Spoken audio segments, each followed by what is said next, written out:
4월 30일 금요일 온라인 구역예배를 시작하겠습니다. 다같이 사도신경으로 신앙 고백합니다. 나는 전능하신 아버지 하나님, 천지의 창조주를 믿습니다.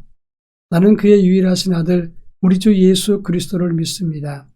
그는 성령으로 잉태되어 동정녀 마리아에게서 나시고 본디오 빌라도에게 고난을 받아 십자가에 못 박혀 죽으시고 장사된 지 사흘 만에 죽은 자 가운데서 다시 살아나셨으며 하늘에 오르시어 전능하신 아버지 하나님 우편에 앉아 계시다가 거기로부터 살아있는 자와 죽은 자를 심판하러 오십니다.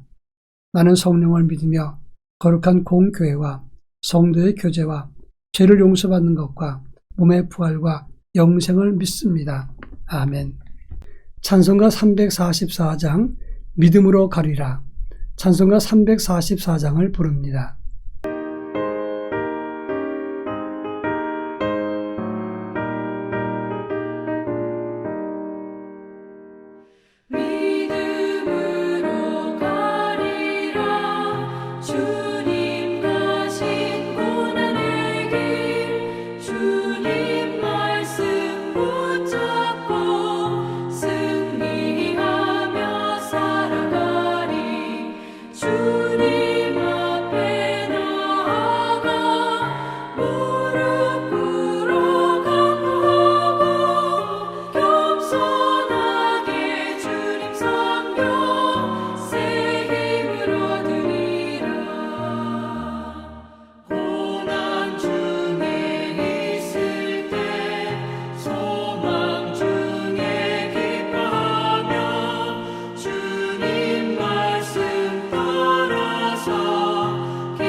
이 시간 우리에게 주시는 하나님 말씀은 로마서 15장 1절로 3절입니다. 신약성경 로마서 15장 1절로 3절 말씀을 한 절씩 읽겠습니다. 제가 전체를 읽겠습니다. 믿음이 강한 우리는 마땅히 믿음이 약한 자의 약점을 담당하고 자기를 기쁘게 하지 아니할 것이라. 우리 각 사람이 이웃을 기쁘게 하되 선을 이루고 덕을 세우도록 할지니라. 그리스도께서도 자기를 기쁘게 하지 아니하셨나니 기록된 바 주를 비방하는 자들의 비방이 내게 미쳤나이다 함과 같으니라. 아멘. 자동차를 운전할 때 핸들을 어떻게 잡고 운전하는가에 따라서 그 사람의 성격을 파악할 수 있다고 합니다.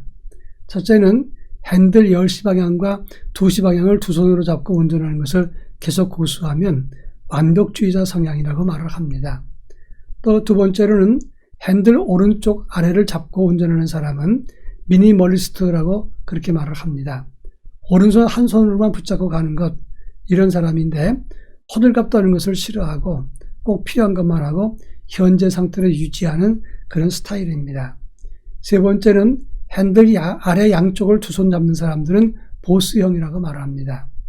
네 번째는 핸들 아래 양쪽을 잡지만 손바닥과 손가락 몸쪽으로 향하는 스타일을 조력자 스타일이다 이렇게 말합니다. 다섯 번째는 핸들 가운데 축 위에 한 손만 얹는 사람을 모험가형이라 이렇게 말을 하고, 마지막 여섯 번째, 한쪽 손바닥을 핸들 축 위에 놓고 경적을 울릴 태세로 달리면서 남이 끼어드는 것을 못 보고 달리는 유형을 불도저형이라고 말을 합니다. 이런 분석은 다 맞는 것은 아니지만 내 손의 위치가 어디에 있는가에 따라서 성격이 다른 것처럼 우리 영성이나 그리고 우리의 믿음이 어디에 있느냐에 따라서 우리의 신앙 자세와 내용이 달라진다고 하는 것입니다. 지금까지 몇 주 동안 온라인 구역 예배는 부활신앙을 가진 우리들이 성령을 사모하는 영성의 사람인데 우리가 무엇을 추구할 것인가를 그동안 살펴봤습니다. 오늘도 그 연장선상에서 말씀을 이어가겠습니다. 오늘의 본문의 말씀은 로마서 15장의 말씀입니다. 성령의 사람은 서로 용납하는 삶을 살아야 된다. 이것을 강조한 것입니다. 오늘 본문을 통해서 성령의 사람은 어떠한 덕과 자세를 가지고 살아야 되는가 하는 것을 함께 나눠보겠습니다. 먼저 1절에 보면 믿음 강한 우리는 믿음 약한 사람의 약점을 담당해야 된다. 이렇게 말씀하고 있습니다. 성령 안에 있고 오래 예수를 믿었다면 믿음 약한 사람의 약점을 마땅히 담당하라. 이렇게 말했습니다. 여기서 말하는 마땅이란 말은 오페일로멘이라고 하는 단어를 씁니다. 이것은 빚을 지고 있다라고 하는 뜻입니다. 성도 중에서도 오래 믿어도 믿음이 약해지거나 그리고 또 영성이나 그 심성이 약한 사람들이 얼마든지 있습니다. 아주 오래전 일입니다만은 제가 부목사 시절에 갑자기 상계동에 있는 어느 교인이 신방 요청을 했습니다. 신축 아파트에 이사를 해서 아주 너무너무 기분 좋게 생각을 하고 있었는데 제가 신방을 갔더니 이분이 얼굴이 바짝 말라 있었습니다. 긴장된 얼굴로 이런 얘기를 합니다. 새벽에 아침을 지으려고 주방 쪽으로 나갔는데 주방에 검은 옷 입고 있는 사람이 거꾸로 매달려서 팔짱을 끼고 자기를 보고 씩 웃더라는 겁니다. 근데 이것이 하루 이틀도 아니고 연속해서 지금 닷새째 계속 나타나고 있는데 미칠 지경이라고 하는 겁니다. 제가 간절하게 예배를 드리고 그 가정을 위해서 기도하면서 어둠의 영이 사라지도록 간절하게 기도했습니다. 그리고 하나님이 함께하면 염려 없습니다.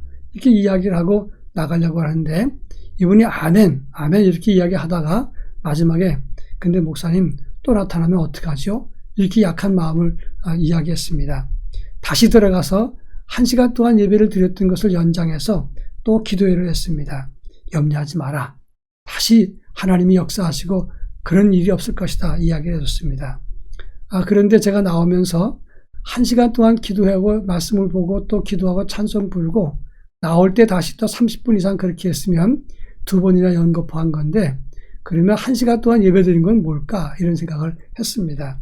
그렇습니다.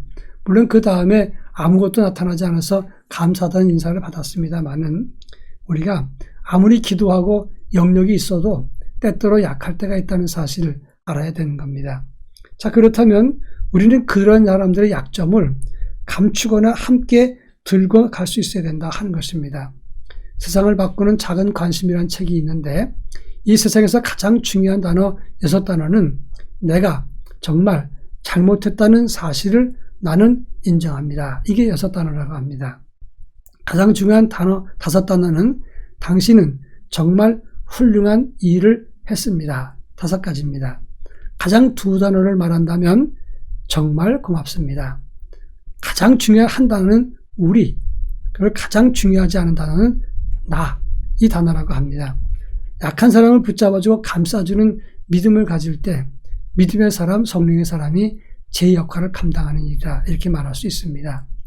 그런가 하면 2절에서 각 사람은 이웃을 기쁘게 하되 선을 이루고 덕을 세우라 이렇게 말씀했습니다. 선을 이루고라고 하는 말은 남을 생각하라는 말이고 덕을 세우라고 하는 것은 다른 사람의 믿음의 성장을 촉진시키라 그런 의미가 있습니다. 이 모레이라고 하는 신학자는 진정 상대방의 영적 유익을 위해서 힘쓰는 것 이것이 성령의 사람이다 이렇게 말했습니다. 이 세상에서는 남을 이용해서 자기를 내세우는 경우를 많이 있습니다. 그런가 하면 나만 바라봐 그리고 나만을 위해서 높여줘 나만 찬송해줘 나만 찬양해줘 이렇게 이야기하는 사람도 있습니다. 그러나 진짜 신앙의 사람은 사람의 상처가 되더라도 때때로는 그 사람이 아플지라도 그 사람의 진정성을 위해서 그 사람을 위해서 말하고 그 사람을 위해서 배려해야 된다 하는 것입니다. 전에 제가 아플 때 하나님의 은혜로 기적적인 치료가 있었습니다.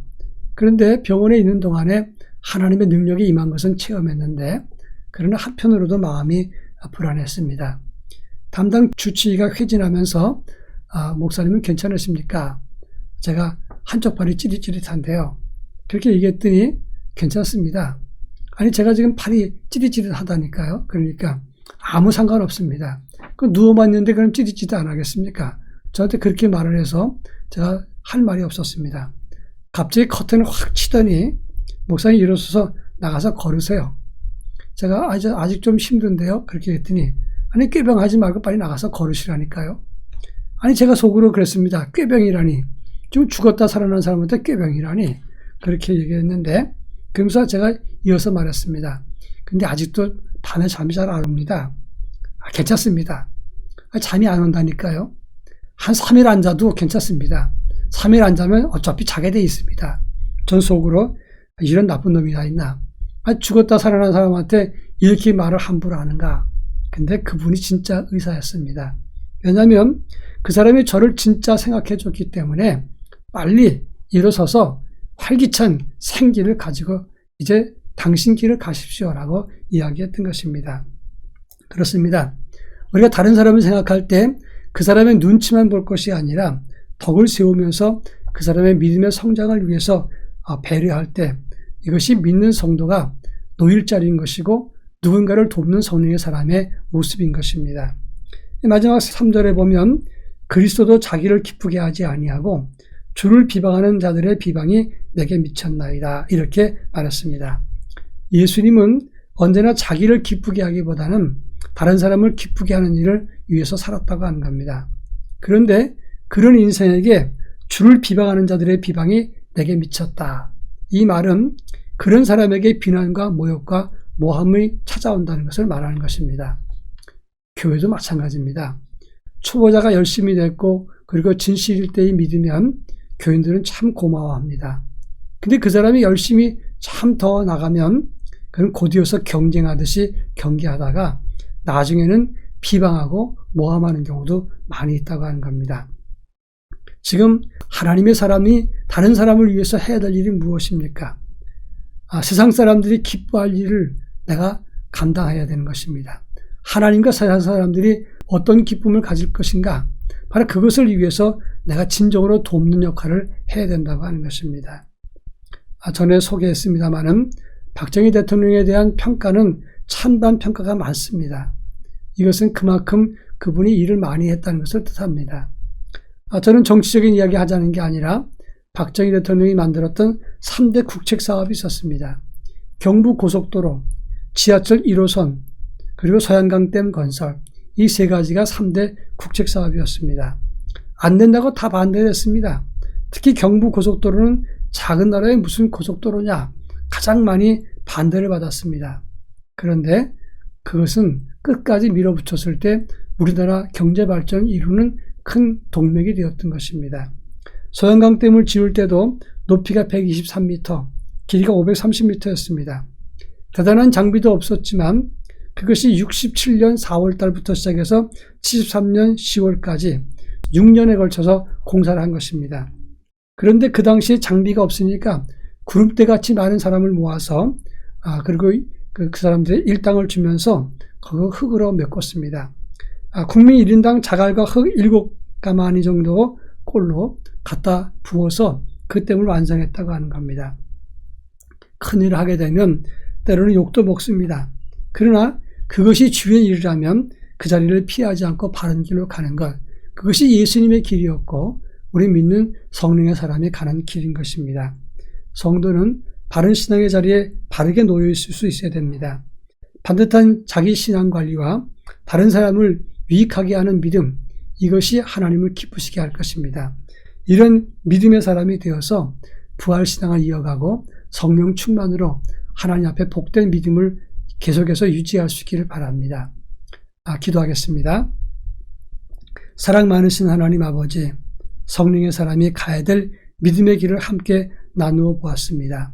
다른 사람의 덕과 다른 사람의 유익을 위해서 누군가 희생해야 되는데 믿는 성령의 사람들 우리 모두가 이 일에 앞장서게 하시고 도움을 줄 수 있도록 은혜를 덧입혀 주옵소서. 그리고 그 길이 때로 외롭고 힘들고 욕먹는 길이라도 주님을 위해서 영광되는 일이라면 이 일을 감당할 수 있도록 은혜를 덧입혀 주옵소서. 예수님의 이름으로 기도합니다. 아멘. 헌금 찬송 330장 어둠밤 쉬되리니 1절만 부르면서 헌금하겠습니다.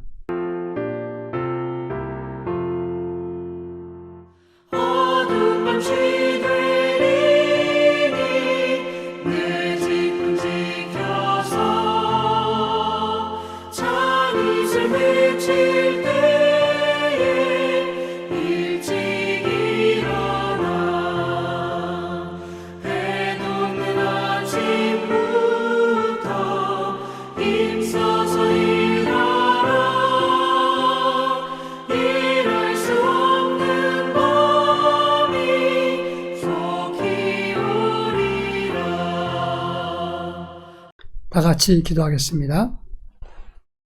이제는 우리 주 예수 그리스도의 은혜와 하나님의 극진하신 사랑하심과 성령님의 감화감동 교통하심이 누군가에게 도움이 되고 힘이 되기 원하는 사랑하는 성도들, 저들 가정과 삶 속에 특히 구역 예배를 통해서 하나님 앞에 복음 세우기를 위해서 힘쓰는 각 구역들과 구역장님들, 그리고 우리 교회와 우리의 조국 대한민국 위에 이제로부터 영원토록 함께 하옵시기를 간절히 축원하옵나이다. 아멘.